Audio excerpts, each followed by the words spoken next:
بسم اللہ الرحمن الرحیم۔ گمنام ہیرو کے معزز ناظرین، السلام علیکم۔ آئیے چلتے ہیں کہانی کی طرف۔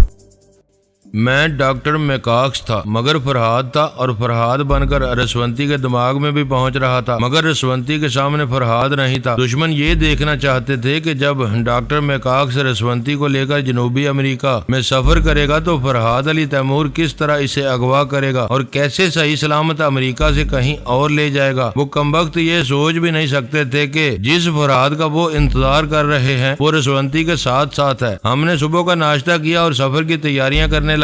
اس دوران میں پھر مدام کمپیوٹر بن کر چارلی کے دماغ میں پہنچا۔ چارلی نے پراسرار باس کا یہ پیغام پہنچایا کہ ڈاکٹر میکاکس رسونتی کے ساتھ سفر کر رہا ہے، لیکن فرہاد قدم قدم پر اسے اپنا اعلی کار بناتا رہے گا، اس کے دماغ پر قابض ہو کر اپنی مرضی کے مطابق اسے عمل کرنے پر مجبور کرتا رہے گا۔ ایسی حالت میں اگر رسونتی ہمارے ہاتھ سے نکلنے لگے تو ہم ڈاکٹر میکاکس کو زندہ نہیں چھوڑیں گے۔ میں نے مدام کمپیوٹر کی حیثیت سے کہا، یہ مناسب نہیں ہے۔ فرہاد اگر میکاکس کو ٹریپ کرے گا تو اس میں میکاکس کا کیا قصور ہے؟ میرا ایک اہم آدمی خواہ مخواہ مارا جائے گا۔ مدام، یوں بھی میکاکس آپ کے لیے بیکار ہو چکا ہے۔ فرہاد ہمیشہ اس کے دماغ میں رہے گا اور آپ تک پہنچنے کی کوشش کرتا رہے گا۔ اس کا ختم ہو جانا بہتر ہے۔ میں سوچ رہی ہوں فرہاد میکاکس کے دماغ میں آتا رہے اور میں چپ چاپ اس کے دماغ میں بیٹھ کر فرہاد کی کمزوری معلوم کرتی رہوں۔ وہ میکاکس کو جس طرح اپنے لیے استعمال کرے گا اس کا علم مجھے ہو جایا کرے گا اور میں تمہیں اس بات سے باخبر رکھوں گی، لہذا اپنے پراسرار باس سے کہہ دو کہ میکاکس کو ہر حال میں زندہ رہنا چاہیے۔ اسی وقت شیبا میرے پاس آ گئی۔ میں نے اسے بتایا کہ چارلٹن کس طرح کا رول ادا کر رہا ہے، یعنی ایک طرف وہ مدام کمپیوٹر کا اعلی کار بن کر رہے گا، دوسری طرف اپنے پراسرار باس کا بدستور وفادار رہے گا، اور اس طرح مدام کمپیوٹر کو فرہاد کی ٹیلی پیتھی سے محفوظ رکھا جائے گا۔ ڈاکٹر میکاکس اگرچہ مدام کمپیوٹر کے لیے بیکار ہو چکا ہے، تاہم اس کی اہمیت اس لیے باقی ہے کہ فرہاد نے میکاکس سے دوستی کر لی ہے۔ اس کی یہ دوستی مدام کمپیوٹر اور اس پر اسرار باس کو فائدہ پہنچا سکتی ہے۔ وہ مسکرا کر بولی، تم زبردست ہیرا پھیری کے ماہر ہو، ایسی الجھی ہوئی چالیں چلتے ہو کہ کھوپڑی گھوم کر رہ جاتی ہے۔ جن دنوں میں ربی اسفند یار کے ساتھ کام کرتی تھی، ان کے مشوروں پر عمل کر کے تمہیں اور سونیا وغیرہ کو ٹریپ کرنے کی کوشش کرتی تھی۔ اس وقت ربی اسفند یار پریشان ہو جاتے تھے، جو جلا کر کہتے تھے فرہاد کا دماغ انسان کا نہیں شیطان کا ہے۔ کمبخت کہتا کچھ ہے، کرتا کچھ ہے، نظر کچھ آتا ہے، اصلیت کچھ اور ہوتی ہے۔ جو یہ سمجھ لیتا ہے کہ اس نے فرہاد کی چال کو سمجھ لیا ہے، وہ ہمیشہ دھوکہ کھاتا ہے۔ ٹیلی فون کی گھنٹی بجنے لگی۔ میں نے ریسیور اٹھا کر سنا۔ دوسری طرف سے اطلاع دی گئی کہ میرے اور رسونتی کے لیے 2 بجے کی فلائٹ پر سیٹیں ریزرو کرا دی گئی ہیں۔ میں نے ریسیور رکھ کر شیبا سے کہا، 2 بجے تک فرصت ہے، کیوں نہ ہم ربی اسفند یار کی خبر لیں؟ وہ خوش ہو کر بولی، تم نے میرے دل کی بات کہہ دی۔ فرہاد، اگرچہ محترم ربی اسفند یار نے ہم ماں بیٹی کو ایک دوسرے سے الگ رکھا تھا اور میری ماما سے جھوٹ کہا کرتے تھے کہ میں اس شہر میں موجود نہیں ہوں یا بہانے بنا کر ہمیں ملاقات کرنے سے روکتے تھے، تاہم وہ میرے مذہبی پیشوا ہیں، ان کی عزت کرنا میرا فرض ہے۔ میں نے کہا، بزرگوں سے بھی غلطیاں ہوتی ہیں، اس کا مطلب یہ نہیں کہ ہم اپنے بزرگوں کی عزت نہ کریں۔ بہرحال تم ربی اسفند یار کے دماغ میں پہنچو، میں تمہارے پاس موجود رہوں گا۔ اس نے خیال خوانی کی پرواز کی اور ربی اسفند یار کے دماغ میں پہنچ گئی۔ تعجب کی بات یہ تھی کہ ان کے دماغ میں پہنچنے کے سلسلے میں کوئی رکاوٹ پیش نہیں آئی۔ انہوں نے سانس نہیں روکی۔ تب پتا چلا کہ وہ سخت بیمار ہیں، اس قدر کمزور ہیں کہ خیال خوانی کی لہروں کو نہیں روک سکتے، نہ سانس روک سکتے ہیں، نہ ہی سوچ کی لہروں کو اپنے دماغ میں محسوس کر سکتے ہیں۔ جب شیبا وہاں پہنچی تو انہوں نے اسے محسوس نہیں کیا۔ میں نے چپکے سے کہا، شیبا میرے پاس واپس آؤ۔ اس نے میرے دماغ میں آ کر پوچھا، کیا بات ہے؟ تمہارے بزرگ ربی کو ابھی تمہاری موجودگی کا احساس نہیں ہوا تھا، وہ بے حد کمزور ہیں۔ اب میں ان کے دماغ میں پہنچ کر ان کے چور خیالات کو خریدنے کی کوشش کرتا ہوں۔ ان کے اندر جو باتیں چھپی ہیں آج تمہیں سب معلوم ہو جائے گا۔ اس بار شیبا میرے دماغ میں رہی اور میں خیال خوانی کی پرواز کر کے ربی کے دماغ میں پہنچ گیا۔ وہ تکلیف سے کرا رہے تھے۔ پتا چلا ان کی رہائش گاہ کے ایک حصے کی دوبارہ تعمیر ہو رہی تھی۔ وہ ادھر سے گزر رہے تھے کہ ایک بڑا سا پتھر ان کے سر پر آ گرا۔ ایسی چوٹ آئی کہ وہ گھنٹوں بے ہوش رہے۔ زخم کی مرہم پٹی کر دی گئی لیکن تکلیف کی شدت سے بخار آ گیا۔ 2 دن سے بخار چڑھتا اترتا تھا اور وہ کمزور ہوتے چلے گئے۔ سر میں ایسی شدید چوٹ آئی تھی کہ اس تکلیف سے نجات دلانے کے لیے انہیں اکثر نیند کا انجیکشن دیا جاتا تھا۔ مختصر یہ کہ وہ شدید جسمانی اور دماغی کمزوریوں کا شکار تھے۔ ایک تو سر پر لگنے والی چوٹ نے دماغ کو کمزور کر دیا تھا، دوسرے خواب اور دعائیں انہیں غنودگی کی حالت میں رکھتی تھیں۔ جب میں وہاں پہنچا تو وہ نیم خوابیدہ سے تھے۔ میں نے ان کی سوچ میں پہلا سوال کیا، کیا میرا آخری وقت آ گیا ہے؟ وہ کچھ بے چین ہو گئے۔ کوئی بھی انسان مرنا نہیں چاہتا، یا مرنے کا وقت آ جائے تو زندگی کے لیے تھوڑی سی مہلت اور چاہتا ہے۔ میں نے ان کی سوچ میں کہا، موت جو تھوڑی بہت مہلت دیتی ہے، اس میں انسان کا فرض ہے کہ وہ اپنے گناہوں سے توبہ کرے اور اپنی سابقہ غلطیوں کا اعتراف کر لے۔ ان کی اپنی کمزور سی سوچ نے کہا، میں نے کبھی کوئی غلطی نہیں کی، کوئی گناہ نہیں کیا، اسی لیے تو اتنا بڑا مذہبی پیشوا بن کر زندگی گزاری ہے۔ کوئی انسان اپنے گریبان میں جھانک کر دیکھنا نہیں چاہتا اور اسی خوش فہمی میں مبتلا رہتا ہے کہ اس سے کبھی کوئی غلطی سرزد نہیں ہوئی۔ میں نے ان کی سوچ میں کہا، اگر ابھی شیبہ میرے پاس آ جائے تو کیا میں اس غلطی کا اعتراف کروں گا کہ میں نے اسے اس کی پیاری ماما سے اور اس کے خاندان والوں سے ہمیشہ کے لیے چھڑانے کے انتظامات کر دیے تھے؟ انہوں نے کہا، میں نے اپنے ملک اور اپنی قوم کی بھلائی کے لیے ایسا کیا تھا۔ شیبہ جیسی ایک لڑکی اپنی قوم پر قربان ہو سکتی ہے اور اس کے لیے اپنے پیاروں کو اور اپنے رشتہ داروں کو چھوڑ سکتی ہے۔ میں نے کہا، شیبہ جب تک میرے پاس تھی میں نے اسے اسرائیل حکومت سے بھی چھپائے رکھا۔ یہ انکشاف نہیں کیا کہ ٹیلی پیتھی جاننے والی ایک اور ہستی میری ہی رہائش گاہ میں موجود ہے۔ بہرحال یہ ملک اور قوم کی کیسی خدمت ہے کہ اپنی ہی حکومت سے شیبہ کی اتنی اہم صلاحیتوں کو چھپایا گیا اور صرف اپنے طور پر اس کی ٹیلی پیتھی کو استعمال کرایا گیا۔ ان کی سوچ نے جواب دیا، میں بہتر سمجھتا ہوں کہ یہ کیا کرنا چاہیے۔ میں نے جو کیا غلط نہیں کیا۔ وہ اب بھی اپنے غلطی ماننے کے لیے تیار نہیں تھے۔ میں نے پھر ان کی سوچ میں کہا، اب تو شیبہ میرے ہاتھ سے نکل گئی ہے، اگر کبھی میرے ہاتھ آ جائے تو میں کیا کروں گا؟ ان کی اپنی سوچ نے کہا، اب وہ ہاتھ نہیں آئے گی۔ اگر اسے آنا ہوتا تو وہ خیال خوانی کے ذریعے مجھ سے رابطہ قائم کرتی۔ یقیناً وہ فرہاد کے ہتھے چڑھ گئی ہے۔ کاش وہ مجھے ایک بار مل جائے، میں اسے زندہ نہیں چھوڑوں گا، اسے بڑی محبت سے گلے لگاؤں گا اور بڑی ہوشیاری سے ہمیشہ کے لیے ختم کر دوں گا۔ میں نے ان کی سوچ میں پوچھا، میں تو شیبہ کو بیٹی کہتا ہوں، کیا کوئی اپنی بیٹی کو اس طرح محبت سے گلے لگا کر ہلاک کر سکتا ہے؟ ان کی سوچ نے کہا، شکر ہے کہ میں نے شادی نہیں کی، میرے بچے نہیں ہیں، اس لیے میں کسی رشتے کے سلسلے میں جذباتی نہیں ہوتا۔ اگر بیٹی کہتا ہوں تو اس کا مطلب یہ نہیں ہے کہ کسی کو سچ مچ بیٹی بنا لیا ہے اور اس کی خاطر اپنا نقصان برداشت کرتا چلا جاؤں گا۔ پھر میں نے ان کی سوچ میں کہا، ہاں میں نے ایسے ہی نقصانات سے بچنے کے لیے سب سے پہلے شیبہ کی ماما کو قتل کرانا چاہا، اس کے لیے کرائے کا قاتل مقرر کیا، لیکن اس کی ماما کے نصیب اچھے تھے کہ فائر کرتے ہی اس کا باپ سامنے آ گیا اور وہ ہلاک ہو گیا۔ کاش اس کی ماما کچھ عرصہ اور دل ابید میں رہتی تو میں اسے زندہ نہ چھوڑتا۔ کم وقت نصیب کی اچھی ہے، یہاں سے ایسی گئی کہ پھر واپس نہیں آئی۔ یقیناً شیبہ نے اسے اپنے پاس پناہ دی ہے، دونوں ماں بیٹی مل گئی ہیں۔ اچانک ہی شیبہ نے بفر کر ربی کے دماغ میں کہا، ابلیس ربی اسفند یار، ہم آپ کو معظم اور محترم کہتے ہیں، ہم بڑی عقیدت سے ایک مذہبی پیشوا سمجھ کر عقیدت اور محبت کا ایک بت بناتے ہیں اور خدا کے بعد آپ کو مانتے ہیں، لیکن میں سوچ بھی نہیں سکتی تھی کہ آپ اندر سے اتنے شیطان نکلیں گے۔ میں نادان تھی، مجھے سمجھنا چاہیے تھا کہ خون کے رشتے ہی اہم ہوتے ہیں۔ زبان سے بیٹی کہہ دینے سے میں آپ کی بیٹی نہیں ہو جاؤں گی۔ آپ کسی بھی موقع پر اپنے مفاد کی خاطر مجھے قربان کر سکتے ہیں اور آپ ایسا کرنے ہی والے تھے۔ میں پھر بھی آپ کو معاف کر دیتی، لیکن آپ نے میری ماما کو قتل کرنے کی سازش کی، اب بھی انہیں قتل کرانا چاہتے ہیں۔ میں آپ کو کبھی معاف نہیں کروں گی۔ میں سوچتی ہوں کیا کروں، کیا آپ کو سزا دوں، لیکن کس دل سے، جبکہ میں نے آپ کو بزرگ مان لیا تھا، میں نے سالہ سال آپ کی عزت کی، آپ کو محترم سمجھتی رہی، پھر کس طرح سزا دوں؟ میں یہی بہتر سمجھتی ہوں کہ آپ سے ہمیشہ کے لیے ناتا توڑ دوں۔ اتنے عرصے تک دور رہنے کے باوجود میرا دل آپ کی طرف کھینچا جاتا تھا، مگر آپ کے اصلی روپ نے میرے دل کو پتھر بنا دیا ہے۔ مگر میں آپ کا نام لینا بھی گوارا نہیں کرتی۔ آپ کی سزا یہی ہے کہ میں آپ سے ہمیشہ کے لیے منہ پھیر لوں۔ جس شیبہ کو آپ نے اپنے مفاد کے لیے استعمال کرنا چاہتے تھے، اس کے لیے آپ کے دل میں حسرت ہی رہ جائے گی اور آخری وقت آپ اسی طرح ایڑیاں رگڑ رگڑ کر مریں گے۔ اور خدا تو کتنا مہربان ہے، مگر ربی کے سر پر پتھر نہ گرتا، یہ کمزور نہ ہوتے اور میں ان کے دماغ میں پہنچ کر چور خیالات معلوم نہ کرتی تو انہیں ہمیشہ بزرگ محترم سمجھ کر ان کے آگے جھکتی رہتی اور فرہاد جیسے دوستوں کو دشمن سمجھتی رہتی۔ میرے مذہبی پیشوا، میرے محترم بزرگ، مجھے آپ سے نفرت ہے، مجھے آپ سے نفرت ہے۔ یہ کہتے ہی وہ رونے لگی۔ اس کا دل ٹوٹ گیا، دماغ جیسے بکھر گیا تھا۔ اس نے واقعی ربیع اسفند یار کے سلسلے میں عقیدت کا اتنا مضبوط بت تراشا تھا کہ دل ہی دل میں ان کی پوجا کرتی تھی۔ آج وہ بت خود بخود ٹوٹ گیا تھا، اور جو عزیز ترین چیز ٹوٹ جائے تو اس کے لیے رونا آتا ہے، اور وہ رو رہی تھی۔ ادھر شیخ الفارس حیرانی سے پوچھ رہے تھے، بیٹی کیا بات ہے، کیوں رو رہی ہو؟ میں نے کہا، جناب شیخ صاحب،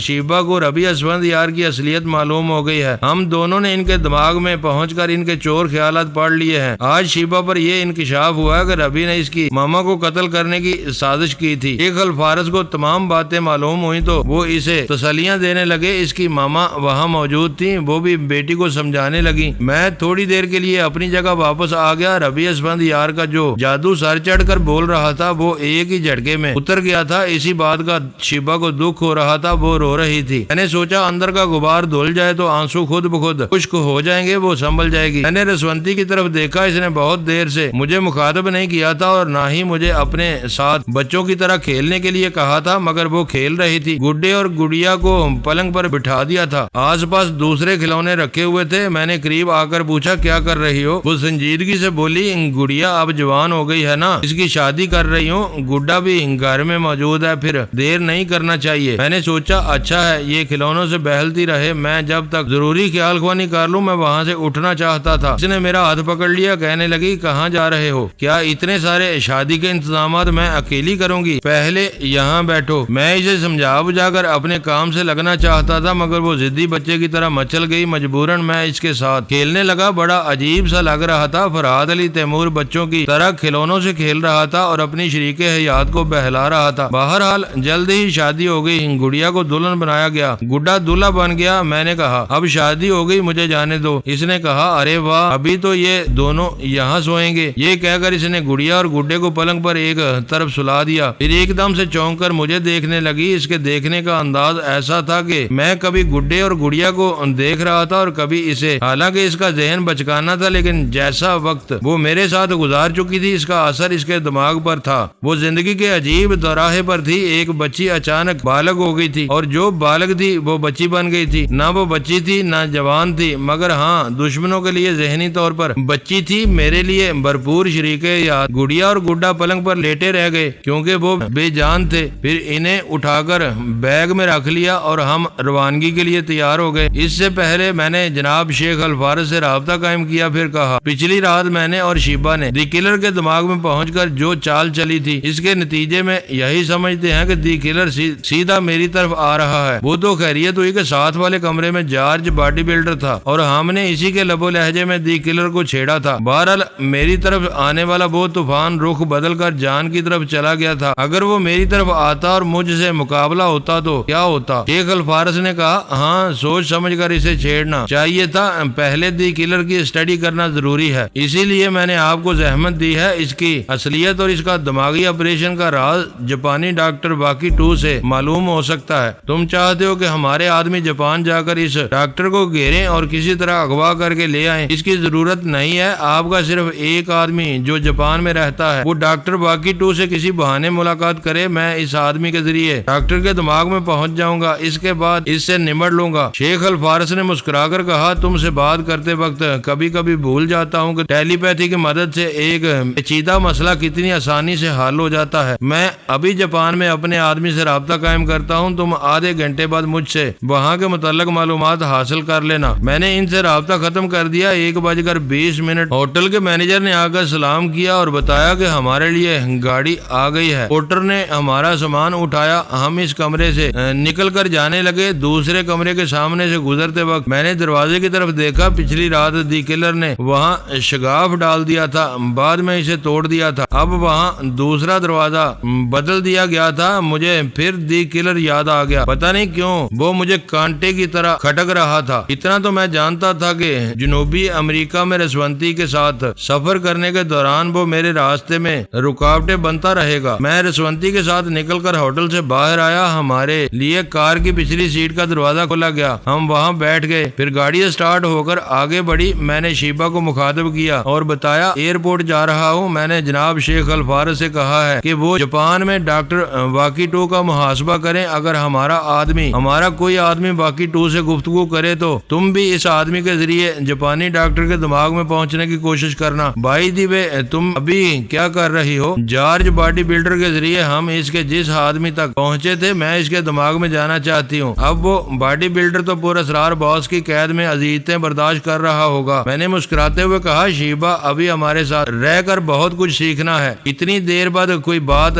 سوچو گی اور اس پر عمل کرو گی تو دشمن کبھی ہاتھ نہیں آئیں گے. کیا مطلب؟ ذرا موٹی عقل سے سوچنے کی بات ہے. جب ہم نے جارج کی پول کھول دی ہے اور یہ بھی ظاہر ہو گیا کہ فرہاد نے اس کی اصلیت ظاہر کر دی ہے تو ماسٹر کی اپنے ایسے آدمیوں کو جنوبی امریکہ میں کیوں رہنے دے گا جو پہلے جارج سے رابطہ کر چکے ہیں؟ شیبا نے کہا اچھا میں سمجھ گئی. ماسٹر کی نے سمجھ لیا ہوگا کہ ہم جارج تک پہنچ سکتے ہیں تو اس کے ذریعے وہاں ماسٹر کی کے تمام آدمیوں تک پہنچ چکے ہوں گے. ہاں میں نے پچھلی رات ہی ایک بار موقع پا کر ایک شخص کے دماغ میں جھانک کر دیکھا تھا جو جارج کا خاص ماتحت تھا. پتہ چلا اسے جنوبی امریکہ سے واپس بلا کر کسی دوسری جگہ بھیج دیا گیا ہے. اس سے ظاہر ہوتا ہے کہ یہاں ماسٹر کی کے جتنے لوگ بھی تھے وہ سب واپس بلا لیے گئے ہیں. ان کی جگہ نئے لوگ آئیں گے تو پھر ہم ماسٹر کی کے آدمیوں تک کیسے پہنچ جائیں گے؟ بابا صاحب کے ادارے سے آنے والے افراد یہاں سال سے موجود ہیں. پھر نئے لوگ آ رہے ہیں وہ بہت جلد ماسٹر کی کے آدمیوں کو بے نقاب کر دیں گے. میں نے شیبا سے رابطہ ختم کر دیا. ہم ایئرپورٹ پہنچ گئے. وہاں سے طیارے میں سوار ہو گئے. وہ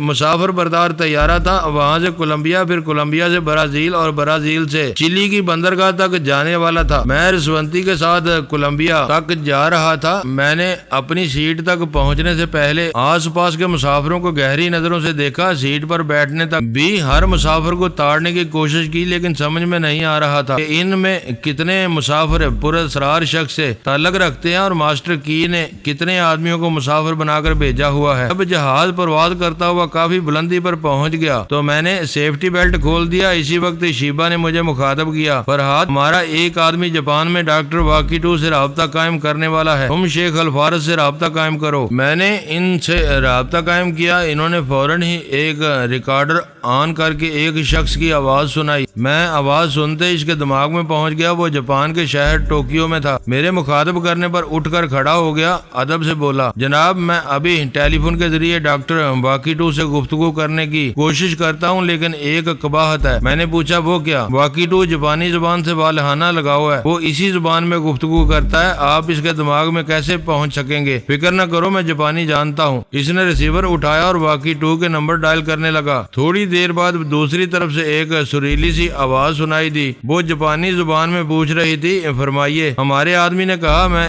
ایک اہم معاملے میں ڈاکٹر واقی ٹو سے گفتگو کرنا چاہتا ہوں. سوری ڈاکٹر ایک اہم آپریشن میں مصروف ہے. آپریشن کے بعد وہ شام تک آرام کرنے کے عادی ہیں. آپ شام کے بعد رابطہ قائم کریں. ریسیور رکھ دیا گیا. ہمارے آدمی نے مایوس ہو کر کہا جناب فرہاد صاحب مجھے افسوس ہے واقی ٹو سے ملاقات نہیں ہو سکے گی. شام تک انتظار کرنا ہوگا. میں نے مسکرا کر کہا تم نے اپنا کام کر دیا اب میں اپنا کام کروں گا. میں اس لیڈی سیکرٹری کے دماغ میں پہنچ گیا. وہ ایک ادھیڑ عمر کی جاپانی عورت تھی. میں چپ چاپ اس کے دماغ کو ٹٹولنے لگا. اس نے تقریباً 10 برس پہلے ڈاکٹر واقی ٹو کے ہاں ملازمت اختیار کی تھی. پھر ڈاکٹر کا اعتماد اس طرح حاصل کر لیا تھا کہ اس کی مستقل سیکرٹری بن گئی تھی. یوں بھی ڈاکٹر عورتوں کے حسن و شباب سے کوئی دلچسپی نہیں تھی اس لیے وہ ایک ادھیڑ عمر کی سیکرٹری کو برداشت کر رہا تھا. میں نے اس کے دماغ میں دی کلر کا خیال پیدا کیا. وہ خلا میں تکتے ہوئے سوچنے لگی ہاں ڈاکٹر واقی ٹو کی زندگی کا سب سے حیرت انگیز آپریشن تھا. وہ دی کلر جو 30 برس تک جسم رکھتا تھا اور ذہنی طور پر بچے سے بھی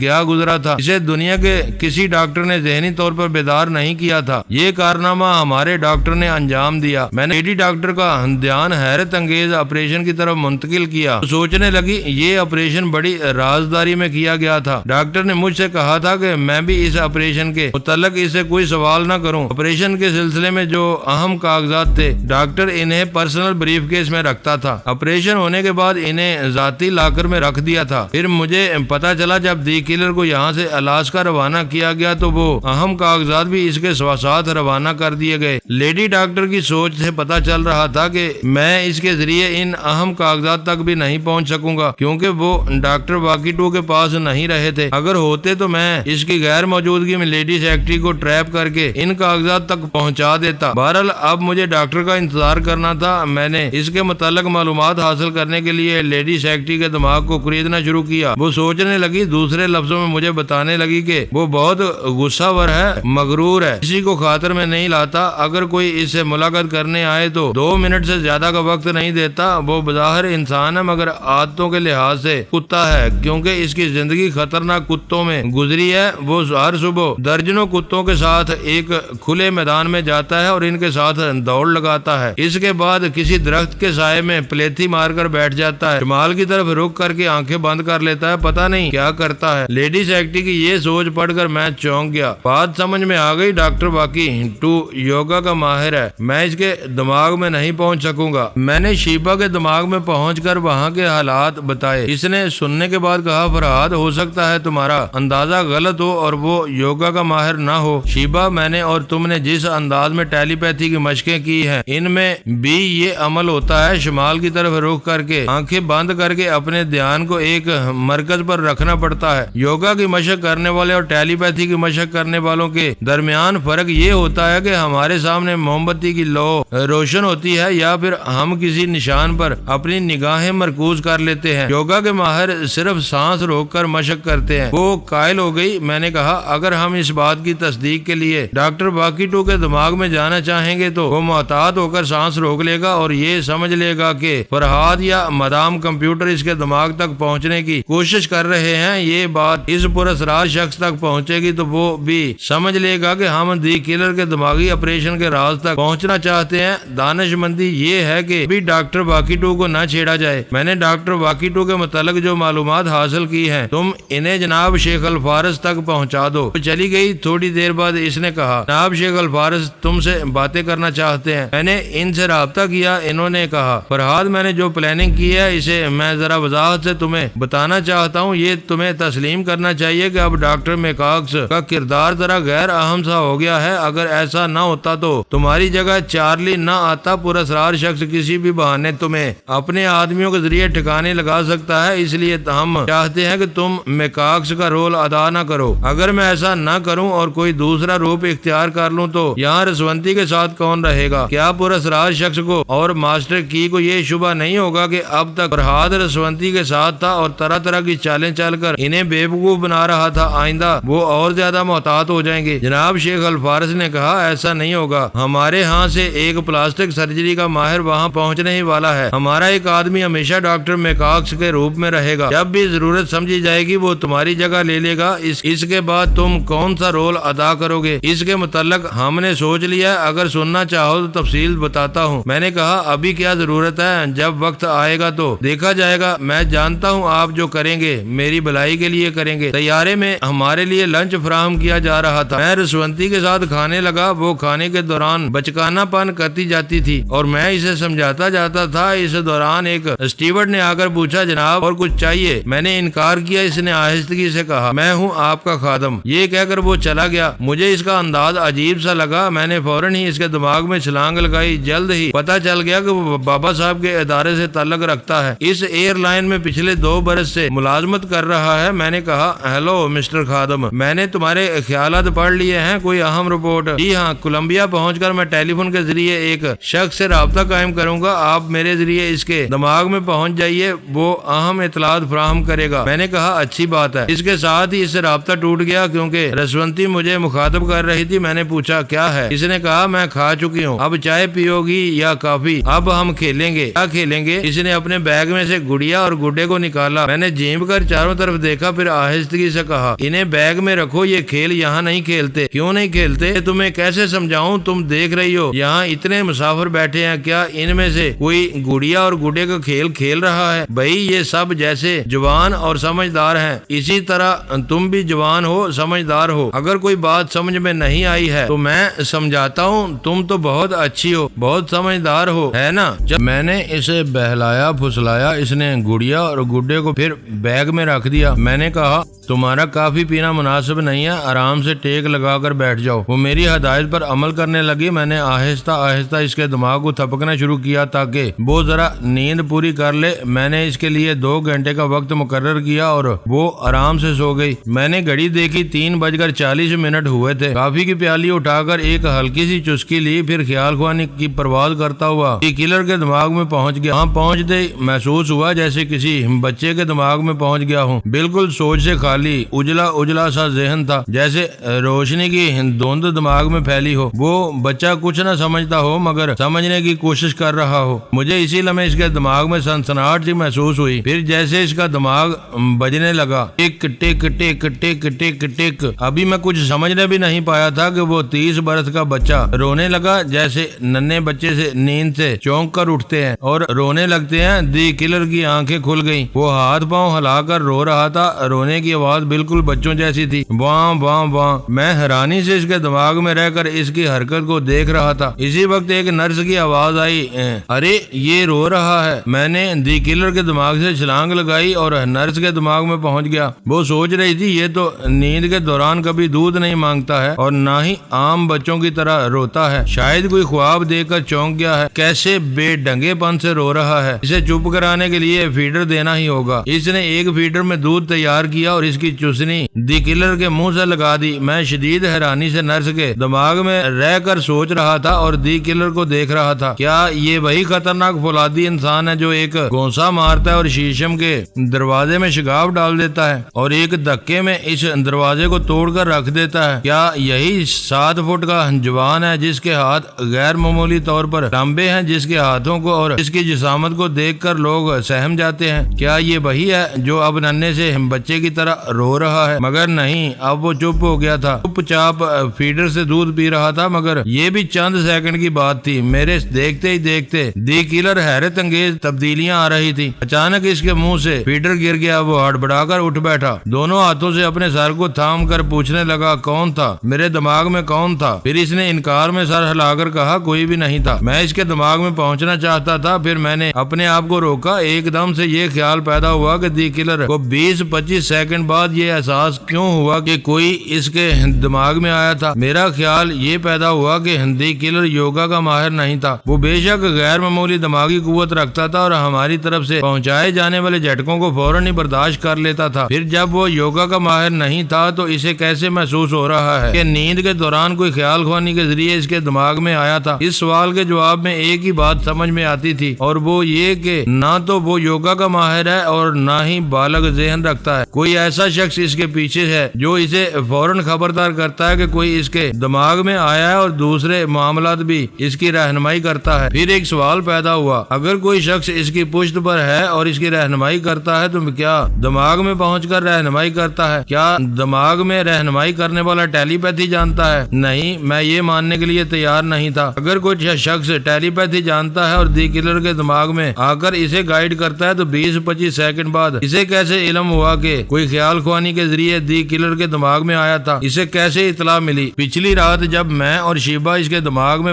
پہنچے تھے تو اس کے دماغ کو گائیڈ کرنے والا کیا اس وقت دماغ میں موجود تھا؟ اور اب جب کہ دی کلر سو رہا تھا تو کیا وہ دماغ میں آ کر گائیڈ کرنے والا بھی سو رہا تھا؟ اور میرے دماغ میں آنے کی اطلاع اسے 20-25 سیکنڈ بعد ملی تھی۔ یہ بڑا پیچیدہ معاملہ تھا۔ میں دماغی طور پر طیارے میں حاضر ہو کر اس مسئلے پر غور کرنے لگا۔ پھر میں نے جناب شیخ الفارس سے رابطہ قائم کیا اور انہیں دی کلر کے متعلق بتایا۔ انہوں نے کہا، بیٹے تم صرف یہ کیوں سوچتے ہو کہ کوئی ٹیلی پیتھی جاننے والا ہی اس کے دماغ میں آ کر گائیڈ کر سکتا ہے؟ کوئی اور بات بھی ہو سکتی ہے۔ موجودہ دور میں ٹیکنالوجی اتنی ایڈوانس ہو چکی ہے کہ جو ہم نہیں سوچتے وہ بات ہمارے سامنے آ جاتی ہے۔ آپ کیا کہنا چاہتے ہیں؟ انہوں نے جواباً کہا، ابھی تم کہہ چکے ہو کہ جب تم اس کے پاس پہنچے تو وہ دماغی بچوں جیسا تھا۔ پھر تم نے دماغ میں سنسناہٹ سی سنی۔ اس کے بعد ٹک ٹک کی ہلکی سی آواز سنائی دی۔ یہ ٹک ٹک گھڑی کی آواز بھی ہوتی ہے اور ٹک ٹک الارم بھی ہوتا ہے۔ ٹک ٹک کی مخصوص آواز سے خطرے کی اطلاع دی جاتی ہے۔ اب ہم